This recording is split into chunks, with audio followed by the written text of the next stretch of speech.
మీడియాతో చిట్చాట్లో ఎమ్మెల్సీ కవిత భగ్గుమన్నారు. బీఆర్ఎస్ని బీజేపీలో విలీనం చేసే కుట్ర జరుగుతుందన్నారు. తన జోలికి వస్తే బాగుండదు, తాను అసలే మంచిదాన్ని కాదని కవిత హెచ్చరించారు. ఆడబిడ్డ మీద పెయిడ్ ఆర్టిస్టులతో మాట్లాడిస్తే ఏమొస్తుంది అని కవిత ప్రశ్నించారు. తన మీద పడి ఏడిస్తే ఏమొస్తుందని నిలదీశారు. జైలుకు వెళ్లిన రోజు పార్టీకి ఎమ్మెల్సీ పదవికి రాజీనామా చేస్తానని చెప్పని వెల్లడించారు. అయితే కేసీఆర్ ఏమీ చేయలేక ఇలా కేసులు పెడుతున్నారని, రాజీనామా అవసరం లేదని ఆ రోజు తనకు చెప్పారన్నారు. కోవర్టులు ఉన్నారని అంటున్న వాళ్ళు కేసీఆర్కి నోటీస్ ఇస్తే ఏం కార్యాచరణ చేపట్టారో చెప్పాలన్నారు కవిత. తనకు నీతులు చెబుతున్న వాళ్ళు నీటి వివాదంపై మాట్లాడితే బాగుంటుందని కవిత చురకలంటించారు. దీనిపై మరింత సమాచారం మా కరస్పాండెంట్ అజీం అందిస్తారు. అజీం,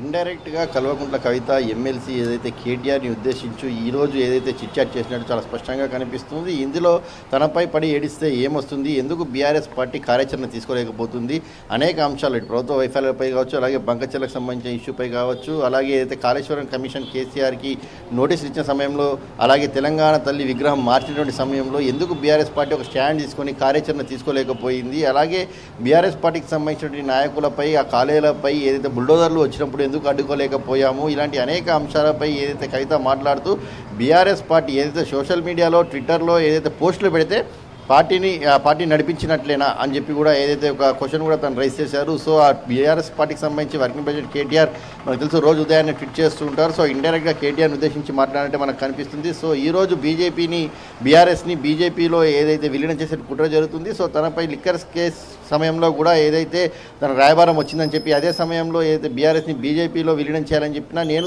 ఒప్పుకోలేదని చెప్పి, నేనే దాన్ని అడ్డుకున్నానని చెప్పి కూడా ఏదైతే కవిత తన చిట్చాట్లో చాలా స్పష్టంగా తెలియజేశారు. సో తన జోలికి వస్తే బాగోదు, తను అసలే మంచిదాన్ని కాదు అని చెప్పి కూడా కేసీఆర్ లాగా మొండిదాన్ని అని చెప్పుకుంటూ కూడా ఏదైతే కవిత చాలా స్పష్టంగా చిట్చాట్లో తెలియజేశారు. ఇక బీఆర్ఎస్ నుంచి తనను పంపించే ప్రయత్నం చేస్తున్నారని చెప్పి, సో బీఆర్ఎస్ పార్టీ నుంచి తనను ఎవరు బయటికి పంపలేరని చెప్పి కూడా ఏదైతే కవిత ఈ చిట్చాట్లో చాలా స్పష్టంగా చెప్పారు. రాహుల్ గాంధీ సరిగ్గా ఉంటే ఈరోజు బీజేపీ దేశవ్యాప్తంగా గెలిచేది కాదని చెప్పి కూడా కవిత ఏదైతే మాట్లాడారు. సో ఏదైతే కాంగ్రెస్ పార్టీలోకి వెళ్తున్నాను, కాంగ్రెస్ పార్టీతో ఏదైతే రాయబారం చేస్తున్న విషయంలో అసలు నిజం లేదు, అదంతా శుద్ధ తప్పు అని చెప్పి కూడా ఏదైతే కవిత ఈ క్లారిటీ కూడా ఇవ్వడం కూడా జరిగింది. దీంతో 2013లో తెలంగాణ కోసం మాత్రమే ఆ రోజు కాంగ్రెస్ పార్టీకి సంబంధించినటువంటి వారితో మాట్లాడడం జరిగింది, అధిష్టానం పెద్దల్ని కలవడం జరిగింది తప్ప అప్పటి నుంచి ఇప్పటివరకు ఎక్కడ కూడా నేను కాంగ్రెస్ పార్టీకి సంబంధించిన నేతల్ని కానీ నాయకుల్ని కానీ కలిసినటువంటి సిచ్యువేషన్ లేదని చెప్పి కూడా తను క్లారిటీ ఇవ్వడం కూడా జరిగింది. సో వర్కింగ్ ప్రెసిడెంట్గా కేటీఆర్కి ఇచ్చే ప్రోటోకాల్ కూడా కేటీఆర్కి ఇస్తామని చెప్పి కూడా చెప్పారు. సో తన నాయకుడు కేసీఆరే, తన పార్టీ బీఆర్ఎస్ పార్టీ అని చెప్పి కూడా చాలా స్పష్టంగా చెప్పుకుంటూ వచ్చారు. సో కార్యాచరణ తీసుకోవడంలో మాత్రం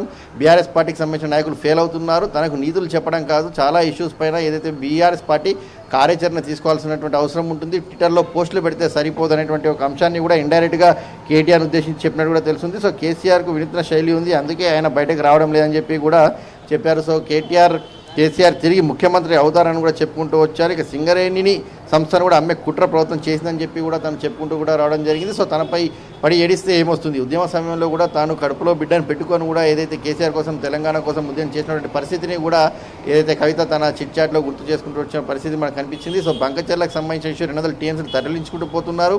కాళేశ్వరం కమిషన్ సంబంధించిన నోటీసుల అంశంపై కూడా ఎందుకు కార్యాచరణ తీసుకోలేకపోయారనే విషయంపై కూడా కేటీఆర్ని ఉద్దేశించి ఇండైరెక్ట్గా ఏదైతే కవిత అయితే తన చిట్చాట్లో చాలా స్పష్టంగా చెప్పారు. ఏదైతే తనపై సోషల్ మీడియాలో పెయిడ్ ఆర్టిస్టుల ద్వారా ఒక ఆడబిడ్డపై ఇలాంటి పోస్టులు దుష్ప్రచారం చేస్తున్నారని చెప్పి కూడా ఇవి కూడా సరైనది కాదు. సో తన జోలికి వస్తే ఊరుకోనని చెప్పుకుంటూ కూడా ఏదైతే కవిత చిట్చాట్లో నేరుగా బీఆర్ఎస్ పార్టీకి సంబంధించిన నాయకులపై కావచ్చు, కేటీఆర్పై కావచ్చు ఇండైరెక్ట్గానే ఏదైతే విమర్శలు చేస్తున్నట్టు, అలాగే హెచ్చరించినట్టయితే చాలా స్పష్టంగా తన ఏదైతే చిట్చాట్లో మనకు కనిపించింది. Ravi, right, thank you Azeem.